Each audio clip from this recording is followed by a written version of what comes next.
Mang Acil Gentra Suara dina acara Dongeng Sunda.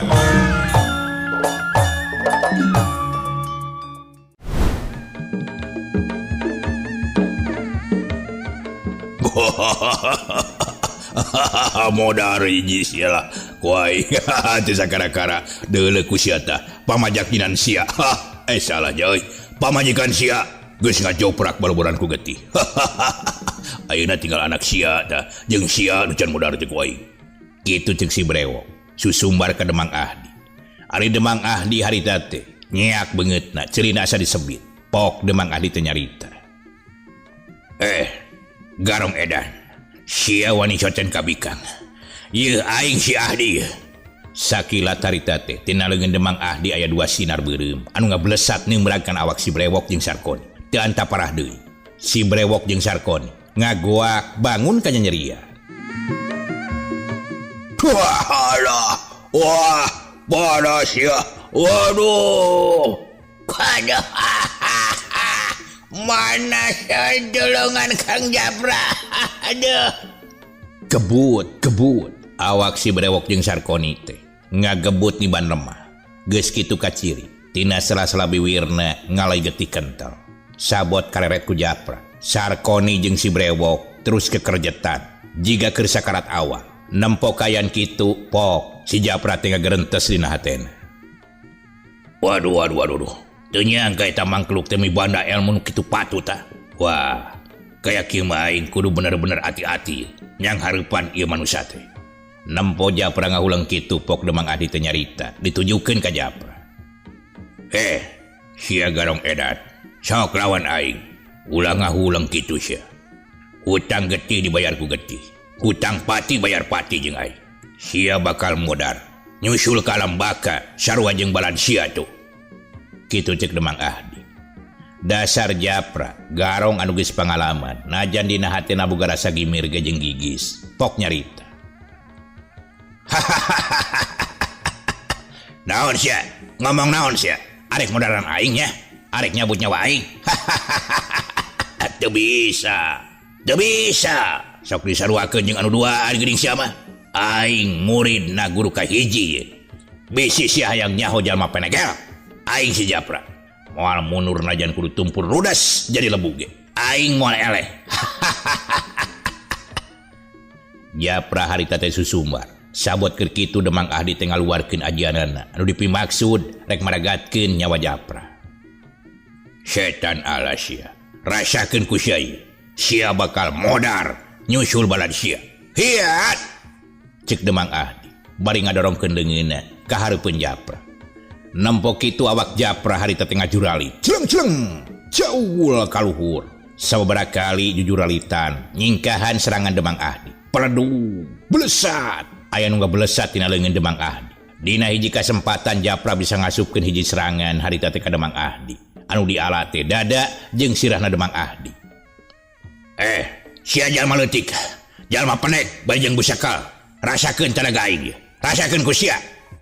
Reketek awak Japra teh disada. Teu lila leungeun duanana dilempengkeun ka hareupeun dada. Sanggeus kitu eta dua leungeun teh ditarik kana cangkeng. Bari napas Japra ditahan. Sanggeus ngarasa musir eta tenaga sakilat. Eta dua leungeun teh ngepeul terus dibukakeun.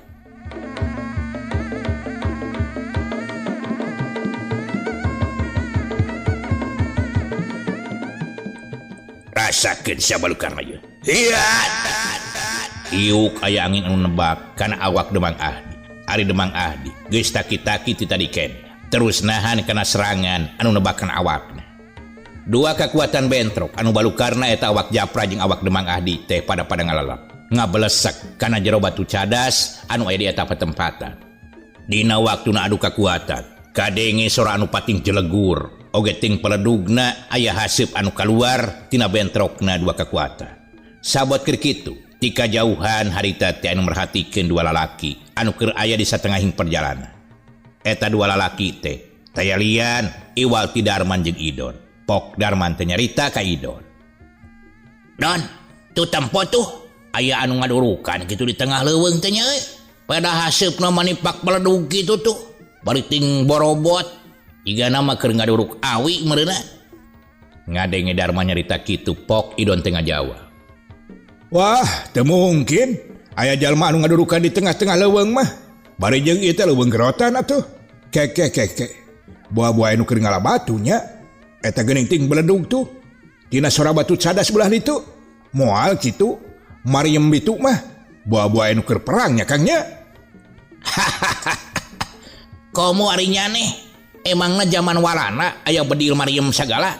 Anu kitu mah disebutna ge bedil sunut. Zaman harita. Anu kitu mah nu ngadurut-dut atuh. Dut. Bedil sunut ngadut-dut. Geus ganeng lah. Sok mana daek maneh madon. Tapi Kang, sabot keur paguneman kitu hawar-hawar aya sora awewe anu jejeritan. Siga-siga keur diroga hala. Pok idon teh nyarita ka Darman.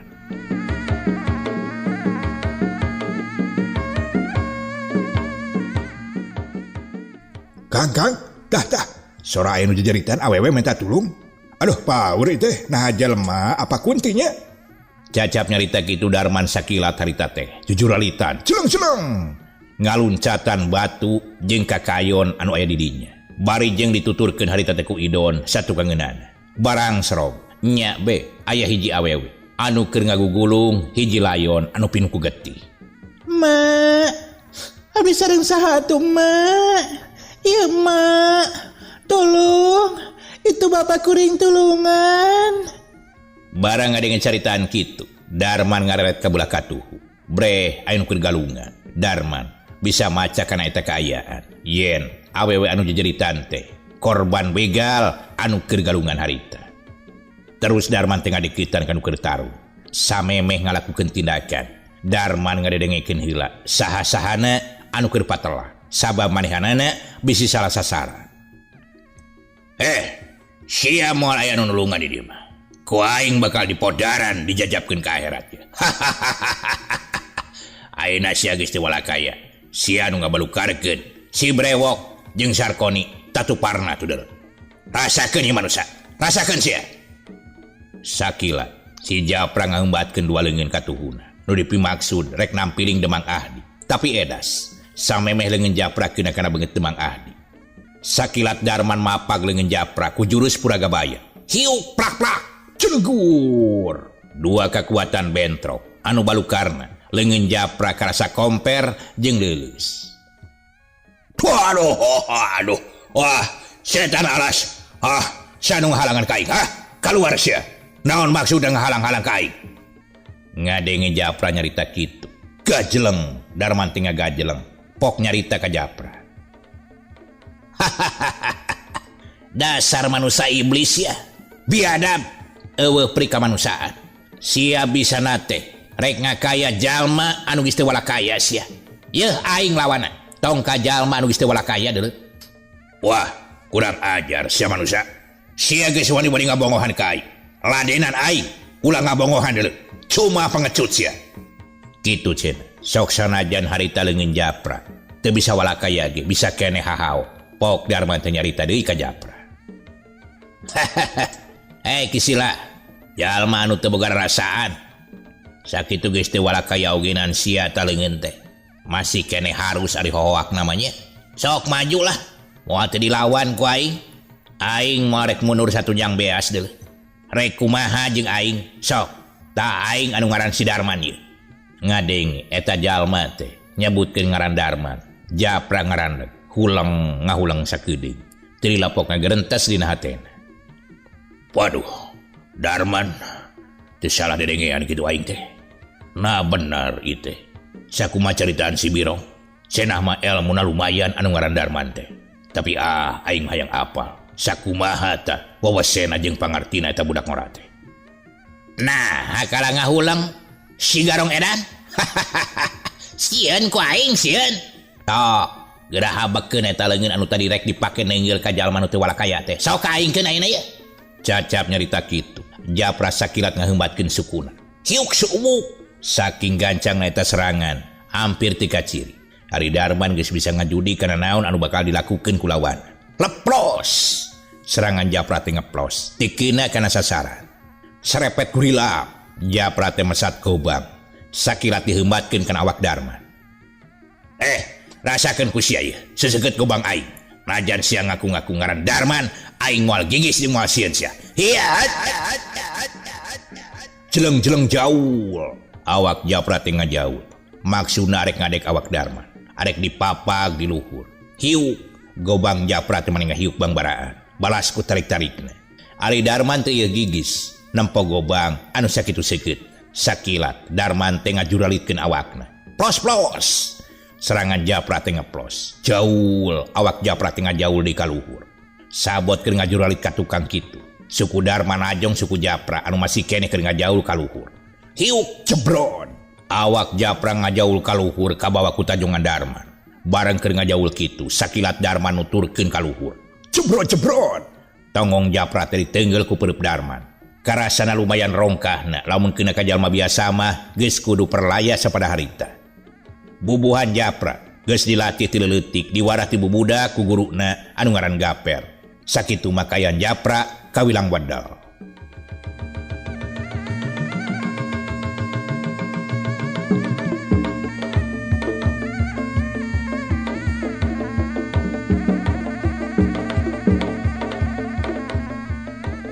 koleang awak Japra teh leungit kasaimbangan kebut nangkuban gorowok Japra teh ngagorowok waduh anggap aing ieu si kuasa komper olah ada ya aing buah moal bisa nangtung deui kurang ajar sia koleang awak Japra teh leungit kasaimbangan kebut nangkuban nempo Japra keur nangkuban kitu Darman anu geus nincak deui kana lemah terus ngareret ka Demang Ahdi bari pok nyarita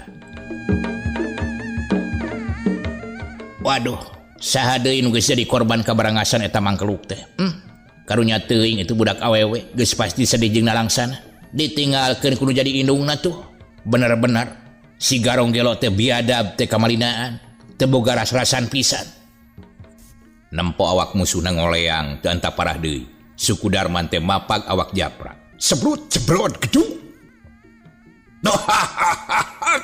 aduh awak Japra tikus seru kana lemah tuluy manehna teh teu inget di bumi alam sanggeus nempo musuhna teu walakaya pok Darman teh nyarita bajakeun sia aing anu ngaran si Darman ngadagoan jajadug sia panasaran aing hayang ngadu jajaten bajakeun ku sia sanggeus nyarita kitu jeung Darman teh nangtung ngadeuketan ka Demang Ahdi sanggeus deukeut ka ciri awak Demang Ahdi teh aya empesan keneh sakilat dipangku kap jeleng-jeleng celek sanggeus ngadeuketan eta awewe bari jeung rada jauh di tempat nataru sok awak Demang Ahdi teh digolerkeun gigireun awewe anu keur ngagukuk ceurik bangun anu kanyanyerian pisan Bapak Ma teu kenging ninggalkeun abdi atuh abdi sareng saha pami emak sareng bapak teu aya Ma uga ye Ma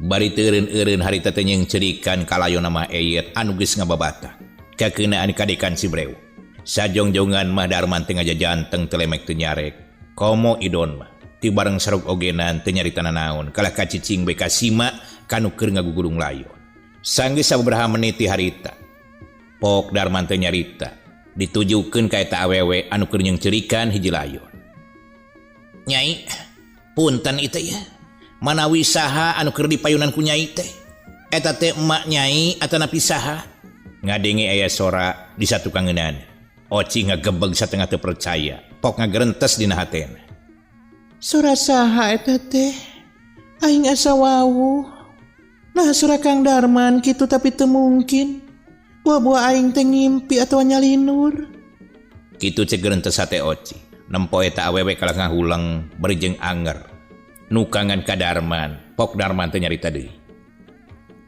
Nyai geus tong diceungcerikan ieu bapa hidap mah masih kena aya nyawaan sok geura tingali ngarasa nu diajak teu malirek wae gog-nagog harita teh terus mariksa kana kayan Demang Ahdi sabot keur dirampaan kitu kulisi Demang Ahdi teh ngulisi terus nyarita najan haros-hos ge kahalangan ku Renghap anu eunggap akibat kakeunaan ku serangan Japra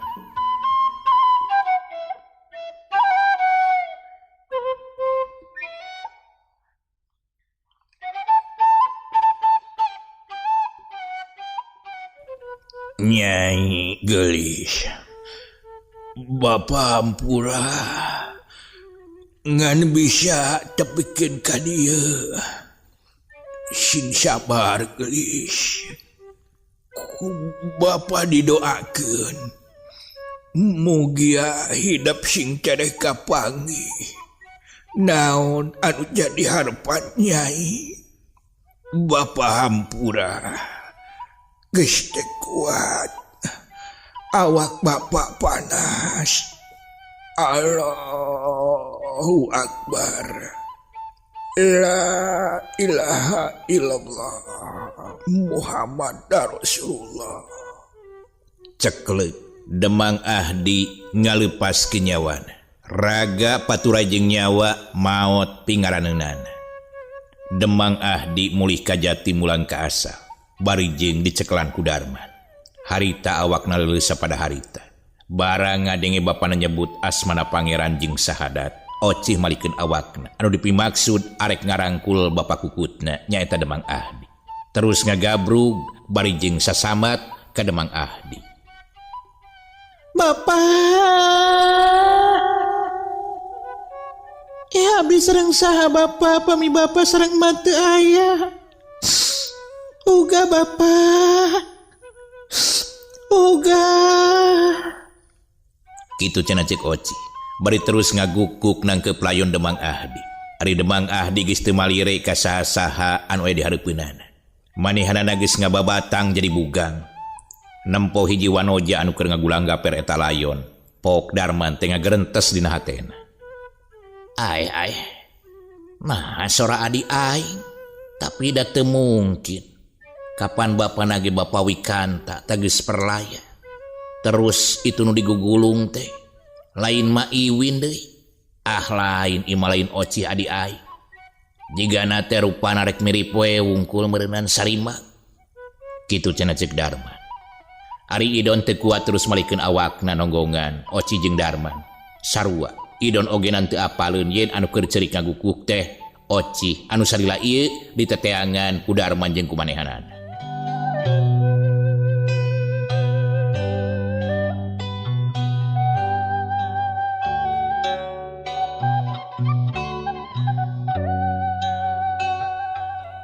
Nyai, tos ulah kateterasan.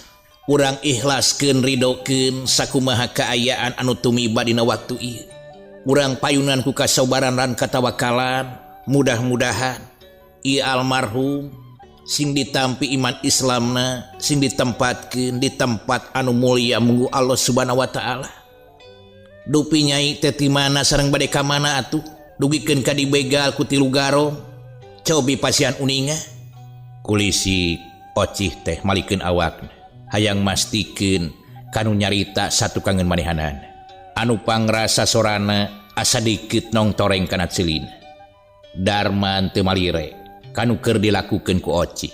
Terus memenar suku Demang Ahdi diadekeun sanggeus kitu jeung nangtung anu maksudna marek malikeun layon mah eyet anu tadi digugulung ku Ocih. Sabot rek ngalengkah pisan. Pok Ocih teh nyarita ka Darman.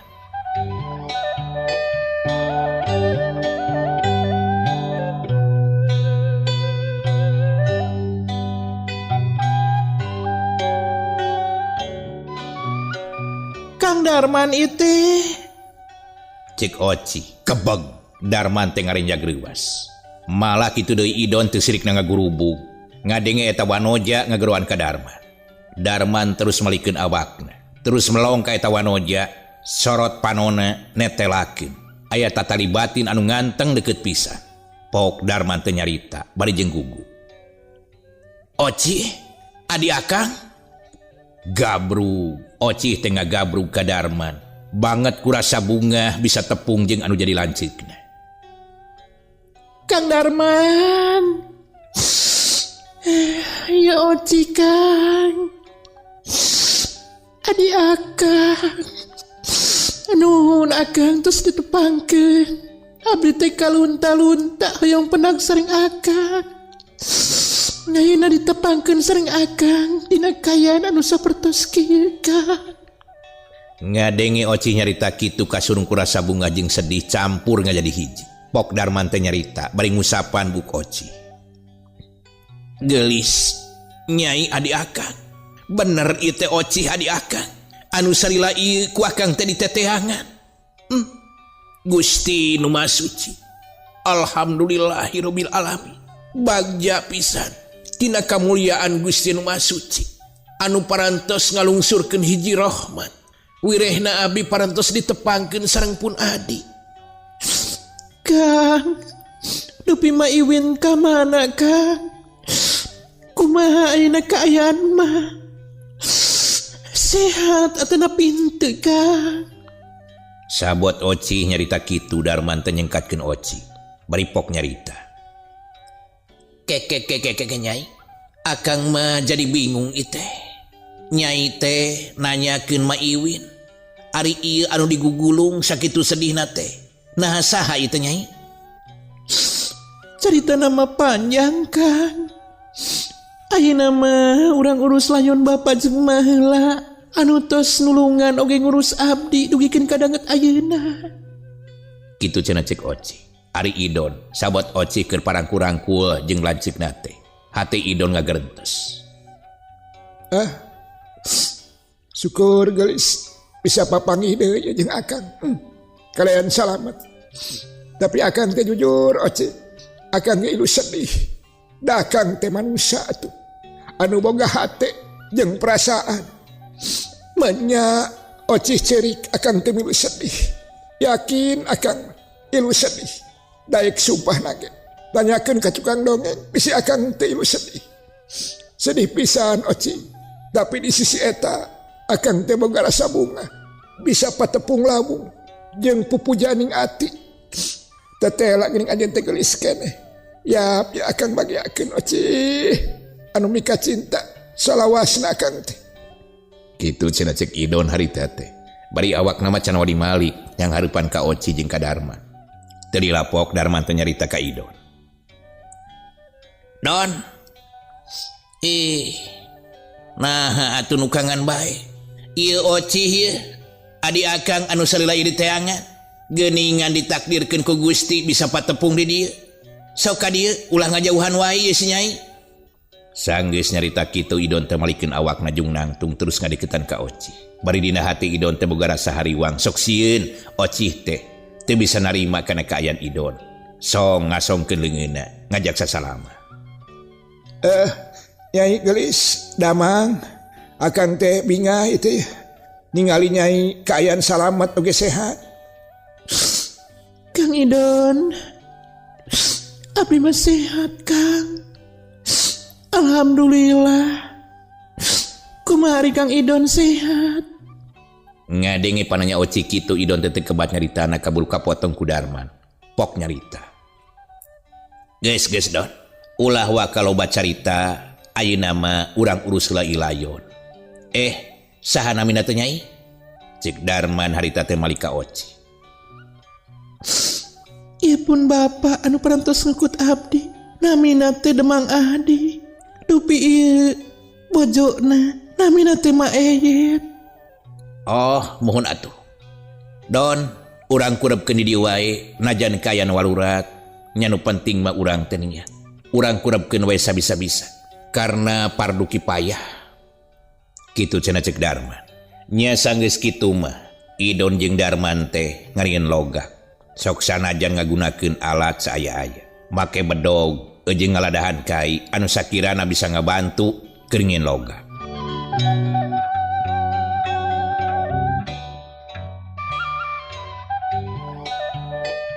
Nya ari dikeureuyeun mah najan ngin logak dua ogenan ti karasa. Logak teh harita geus rengsek. Nya satuluy nama layon Demang Ahdi jeung Mah Eyet teh dikurebkeun di eta leuweung. Sok sanajan kaayaan walurat saaya-aya. Pok Oci teh nyarita gigireun kuburan. Ma, Bapa, mugia emak sering Bapa sing husnul khotimah. Amin ya robbal alamin. Amin ya robbal alamin. Kitu cen dihaminan ku Darman jeung ku Idon. Nya satuluy nama Oci Darman jeung Idon teh ngadua di dinya saat ninggalkeun eta kuburan. pangjajab ngaliwatan doa. Mudah-mudahan almarhum anu geus ninggalkeun alam rame ditarima iman Islamna kalayan dihampura dosa perdosaanana.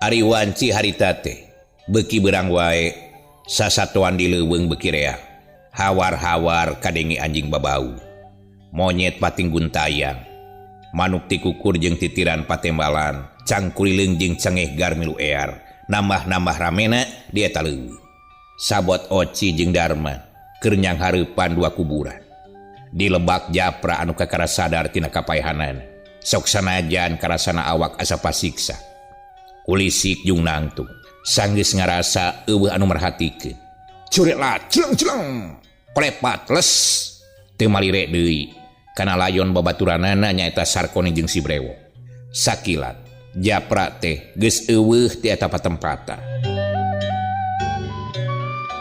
sanggeus ngarasa cukup pikeun Darman jeung Oci ngadoakeun kan Gusti Lardunya pok Darman teh nyarita Keke ari nyai aya di ieu leuweung teh tas di mana atawa reka mana ngadenge Darma nyarita kitu pok Oci teh ngajawab bari ngeplukan baju jeung calanana anu pinukutana Saleresna mah abdi teh Kang nuju aya dina lalampahan muli wih magelaran ti basisir Pananjung kitu pok-pokanana Oci kasurung kurasa heran dina haten tilapok Darman teh nyarita magelaran naon ari nyai terus nyai teh aya kabisa naon kitu kapan akang ogenan apal nyai teh aya kabisa naon kumaha ieu teh pangajadi kieu cik Darman malik nanya sabot Darman tu manya kitu Oci seuri mesem pok nyarita Saleresna mah lalakuna teh panjang Kang nya urang jojoan anu singketna bae kieu ieu lalakuna teh barabat Oci teh nyaritakeun ti mimiti papisa jeung indungna anu ngaran Iwin terus palid ka bawah ku cai di walungan tepikeun ka kapanggihna ku hiji kulawarga anu keur bubuara di sawah terus nepikeun ka Oci bisana kana seni ibing pas Oci nyaritakeun seni kitu Darman ngagerentes dina hatena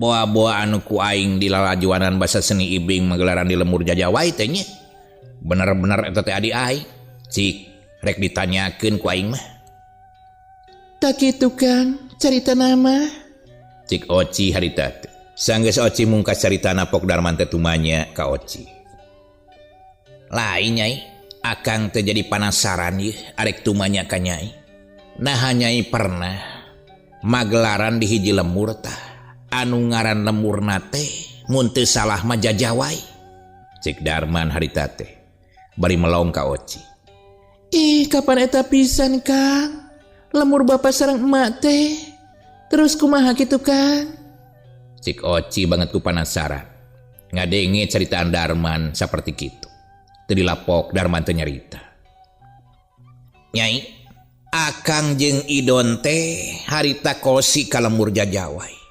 malahan akang teh sempat kapanglalajoanan anu aya seni ibing ronggeng didinya akang teh malah mata nempo hiji wanoja anu sarimbag pisan jeung nyai nganda akang teh percaya pamikir akang teh iraha nyai diajarna bisa kena seni ibing jadi we akang teh teu loba pamikiran init dewe ti lemur eta kitu tanyai sanggeus cacap nyaritana pok idon teh mairan kana caritaan Darman tak kitu nyai leres malahan mah ku akang teh dicaram tah Kang Darman teh ulah waka indit cing teh da Kang Darman teh teu percayaeun nyai milu dina seni ibing ronggeng pamikir akang teh daguan we heula nepikeun kaberes urang yakinkeun kitu tapi dah kumaha keukeuh tah kalah ngalengkah leuwih jauh nya kapaksa akang ge nuturkeun we kitu tah Keke upami telepat